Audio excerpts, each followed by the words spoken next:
पढ़ी लिखी देवरानी। अगर आज मैं भी पढ़ी लिखी होती तो मैंने मोहल्ले में हो रहे कंपटीशन को जीत लिया होता और अच्छी खासी मोटी रकम जीतकर आपके हाथ में थमाई होती। माँ बड़ बोली, ज्यादा मत बोल। जितना तेरा कद है ना उससे भी 50% कम बोला कर। इस घर में ही क्या, हमारे खानदान में किसी भी औरत को पढ़ने की इजाजत नहीं है। देख तेरी बड़ी भाभी मधु, ये भी कहाँ पढ़ी है, इसके घर वालों ने भी इसे पढ़ने नहीं दिया। तो अब आप बाकी लोग जो करेंगे वही करोगी। पढ़ना सिर्फ लड़कों के हाथ में है। किताब, पेन, पढ़ाई ये आदमी ही कर सकते हैं, क्योंकि उन्हें ही तो आगे जाके कमाना है। औरतों को तो सिर्फ बेलन, झाड़ू और पोछा यही करना है जीवन भर। और तेरे इस कंपटीशन को जीत कर मुझे नहीं चाहिए पैसे। मेरा बड़ा बेटा सागर अब कमा रहा है और छोटा बेटा तेज भी अपने कॉलेज की पढ़ाई के बाद कमाएगा ही। तारिनी, तू तो बस अपनी बड़ी भाभी से खाना बनाना और घर के बाकी काम करना सीख ले।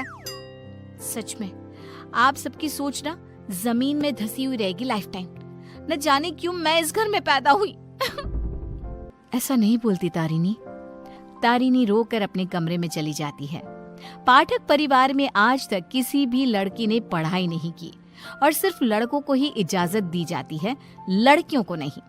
बिंदु के 2 बेटे होते हैं। बड़ा बेटा सागर जो एक अच्छी नौकरी करता है और उसकी बीवी मधु है, और छोटा बेटा तेज जो अभी कॉलेज में अपने लास्ट ईयर की पढ़ाई पूरी कर रहा होता है।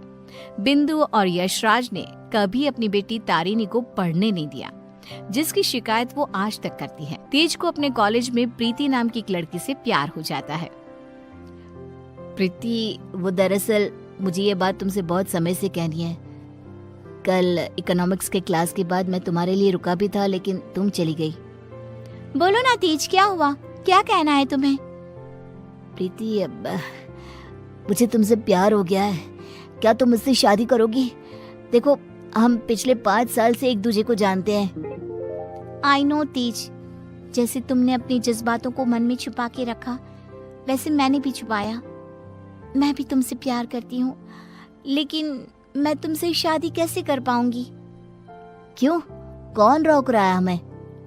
जहाँ तक मुझे पता है हमारे शहर में लड़कियों को पढ़ने नहीं देते, ना ही पढ़ी लिखी लड़कियों से शादी करवाई जाती है। तुम्हारी बहन तारिनी भी नहीं पढ़ पाई ना अब तक। आई नो, फिर तुम्हारी माँ कैसे मानेंगी? तुम इस सब की चिंता मत करो, I'll fix that all। बस भरोसा और हिम्मत रखो। तेज घर जाकर अपने माता पिता बिंदु और यशराज से बात करता है इस बारे में, और प्रीति के बारे में जानकर बिंदु और यशराज कहते हैं, हैं? तू बोरा गया है क्या लल्ला? देख, ये सब हमारे घर में ही नहीं, राज घरानों में भी होता है। अब प्रीति के माँ बाप होंगे फिर फुरी, लेकिन हम नहीं।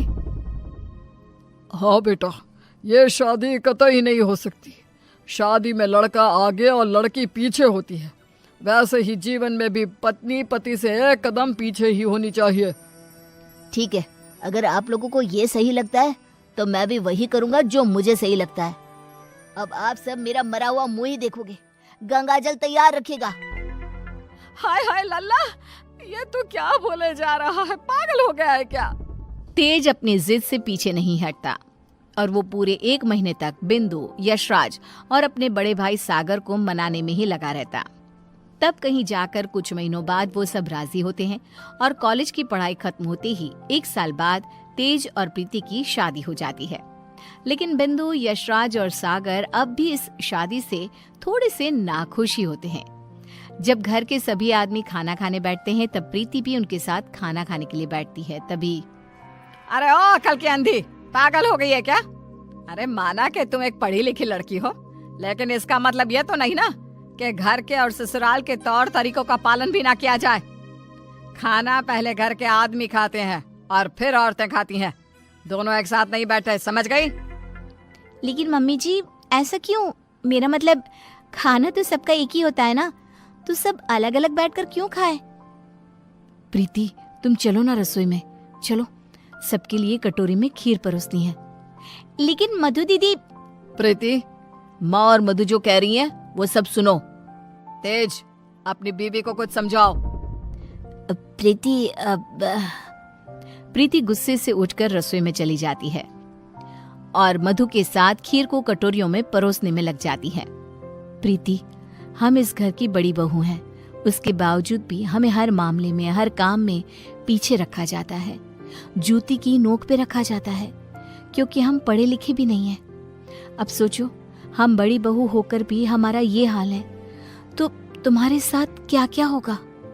मधु दीदी, आप पढ़ी लिखी नहीं हो, इसमें आपकी कोई गलती नहीं है, लेकिन ये जो कुछ भी हो रहा है ना, आदमी और औरत का भेदभाव, ये सब बहुत ही बेकार और इलॉजिकल है।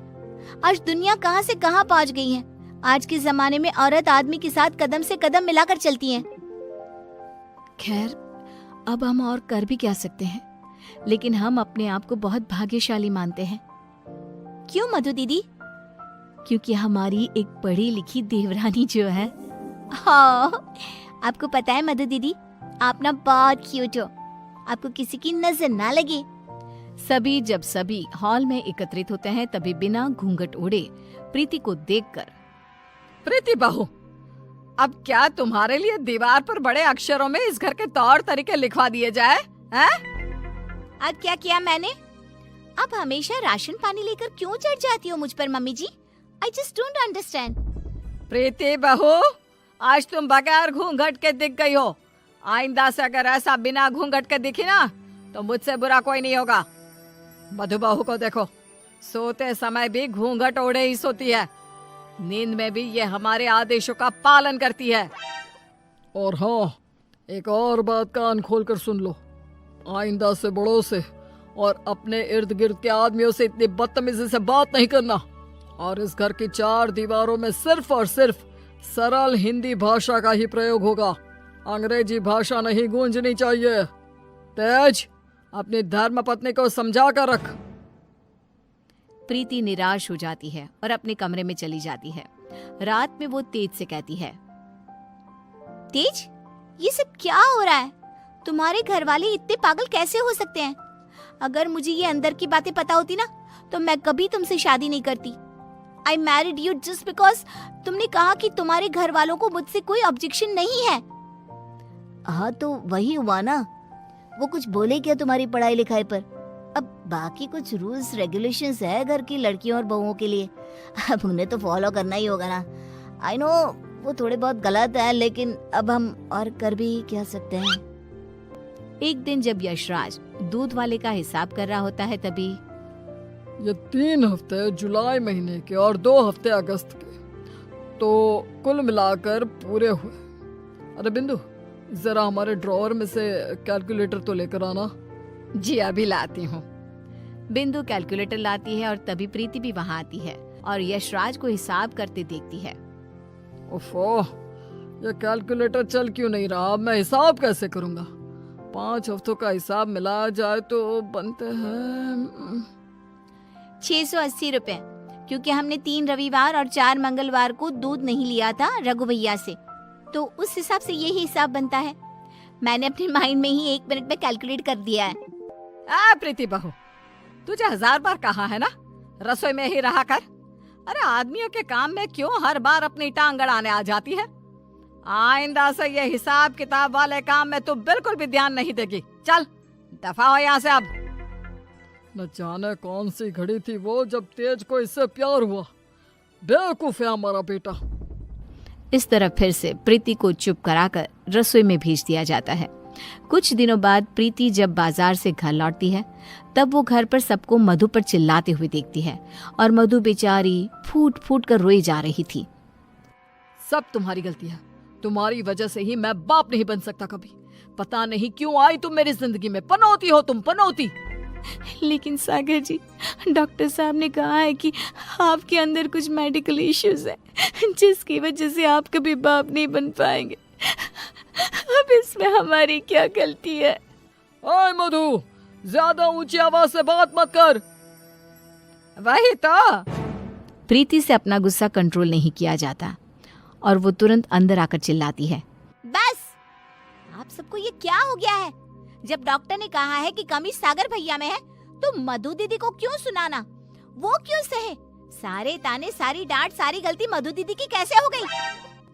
मास्टरनी, तो चुप ही रहा कर। वो कहते हैं ना, एक गंदी मछली पूरे तालाब को और बाकी मछलियों को खराब कर देती है। तू ना वैसी ही है, तेरी वजह से ही ये मधु बहू भी उल्टा बोलना सीख गई है। नहीं माँ, ये सरासर गलत है।